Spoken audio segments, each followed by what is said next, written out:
of course, we have to get to LeBron. After the game, he was asked about his thought process going into the offseason, way ahead of schedule on the passive aggressive chart. He said he's got to think about whether or not he wants to play next year. Shams, what are you hearing? I mean, anytime you're 38 years old, after year 20, I think you're going to be mentally year to year moving forward. But my sense is LeBron could have 2 years left remaining in his career. I do think that the workload of the season, everything that's gone into the year, just a few months ago, he could have had season-ending surgery on that tendon. He's had to have such a big load on this team as far as how much he's got to carry on a night-to-night basis.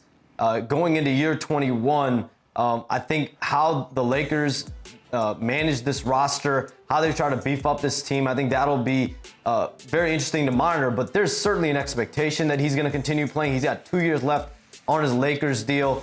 So let's see, after the emotions wear off from last night, give it a few days, what moves could the Lakers make? But I think certainly there's a level of expectation that LeBron James will continue his career, that it would be a surprise, a true surprise if he really did actually retire. But listen, he's got enough money to do so, but there are a lot of reasons why it doesn't really make a ton of sense. Yeah, Shams. Don't drink that juice, Shams. There's no way this man is done playing basketball.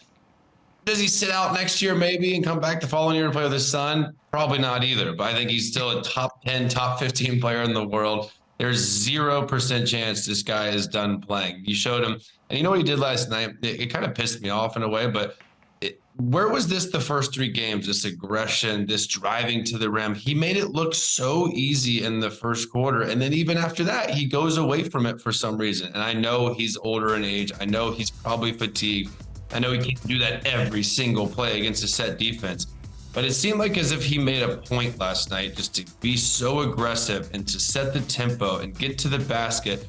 And that's what they need. And think about it, that still wasn't enough, but that put them in the best position to win this game. And if you look at this series, they had a chance in all 4 of these games to win the game. The better team just ended up winning. But you know what, LeBron, I got to give him respect. He did just enough to not blame him for this sweep. You know what I mean? Like he played really, really well. Everyone's gonna, shit on him that how he got swept, and MJ never got swept, and he's not the GOAT. If he was the GOAT, that's true.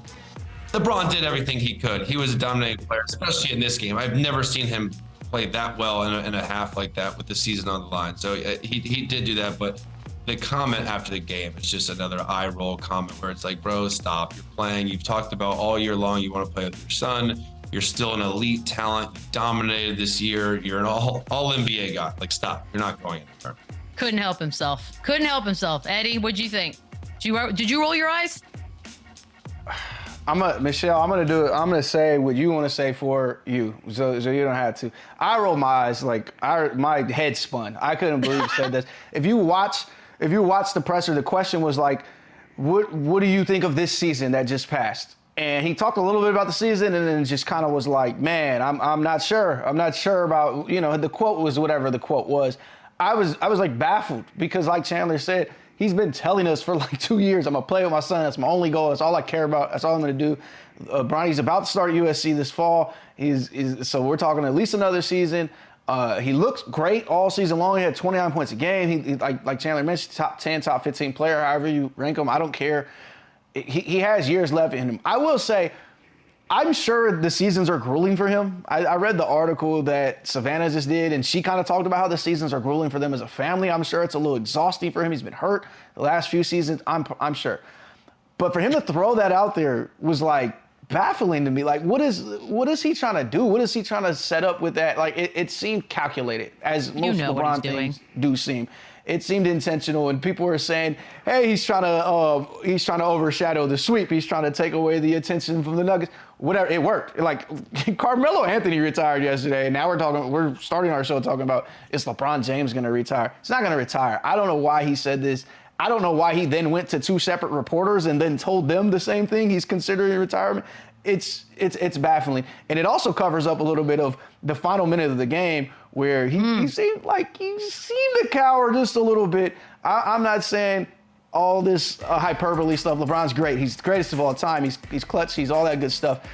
But for as great as this game was, 21 points in the first quarter, and then it teetered off from there. The last 3 possessions of that game, a little baffling. He gets Jokic on the island. He sets up a Austin Reeves 3. Like, yo, the season's on the line, LeBron. Shout out to AR, but it's got to be in your hands.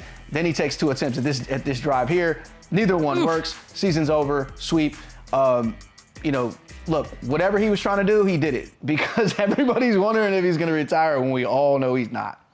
Right, because if you think the guy who couldn't help himself or hold it in for 3 days to get the attention is not going to want a ridiculously over-the-top farewell season or 2, then you have not been paying attention his entire career. It's the most passive-aggressive, look at me, Larry, that I think we've ever had. And so I was shocked that we didn't even get a day.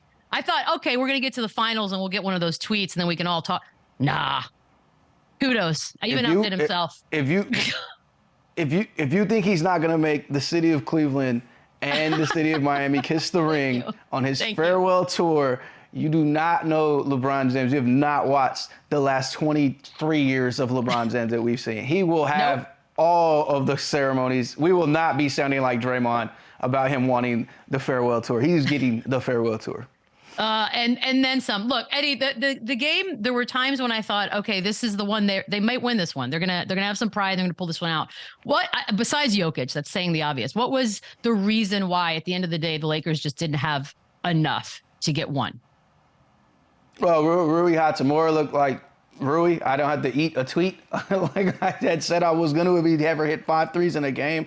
They didn't get the greatest game from Anthony Davis. I mean, they couldn't keep up with this team offensively. That's what it came down to. In that third quarter, 36-16, that's the game. You walk into halftime up double digits. You had your biggest lead of the series so far, and then that's gone like that. And there's not enough timeouts, there's not enough speeches on that bench to fix it. They're playing Tristan Thompson. Like, they're doing everything they could do. They essentially benched D'Lo, but they went down with one of the same fatal flaws they've had all season. They had no shooting. The lineups they had to keep on the floor to keep up defending. We watched D'Lo miss a couple late threes. We watched Austin Reeves miss a couple late threes. There was a point in that fourth quarter they were 0-8 from 3, and I think Austin Reeves finally made one in the corner, and that was the only 3 of that quarter. They went down not being able to shoot the basketball with the people they put on the court, and they're going to have to rectify that. If we know anything about LeBron James teams, you need shooters in each of those corners so he can space out and operate in the way he does.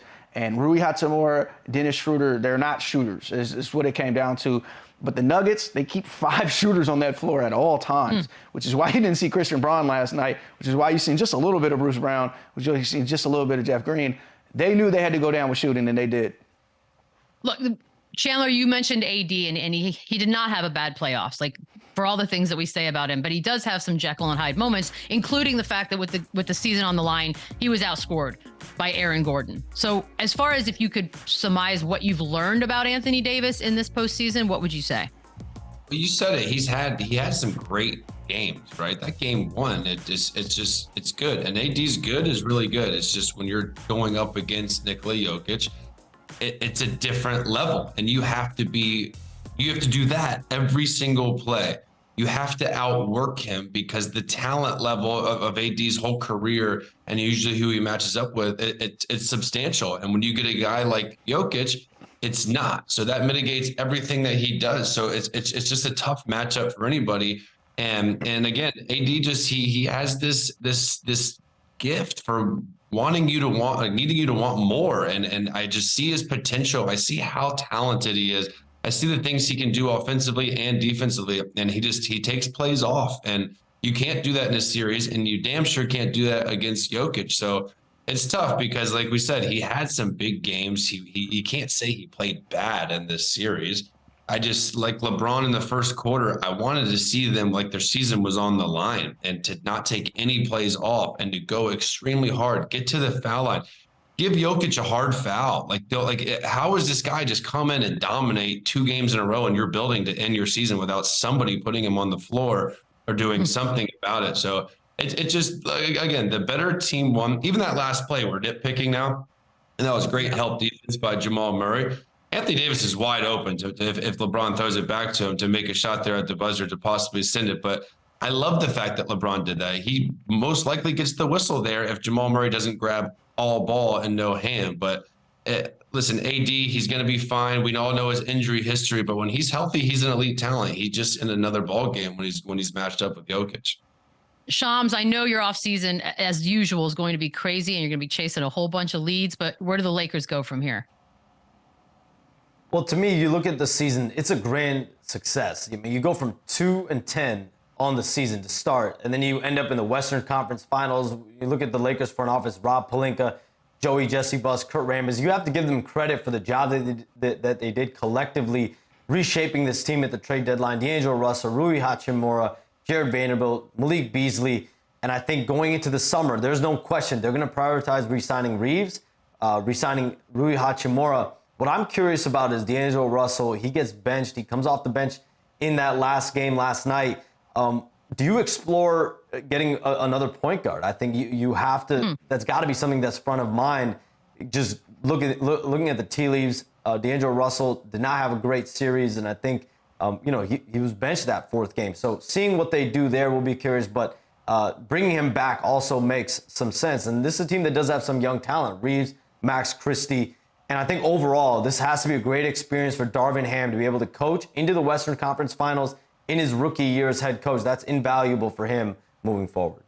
And you had both Trae Young and Kyrie courtside. So let all that speculation begin and run rampant. Shams, thank you so much. We'll see you bright and early tomorrow morning. And we'll take a quick break. When we come back, Red Hot Chili Peppers bases. And first of all, the fact that he showed up, much respect. Flea joins us next. Run it up, run it back, yeah. Run it up, run it back, run it up, run it back, run it up, run it back, run it up, run it back.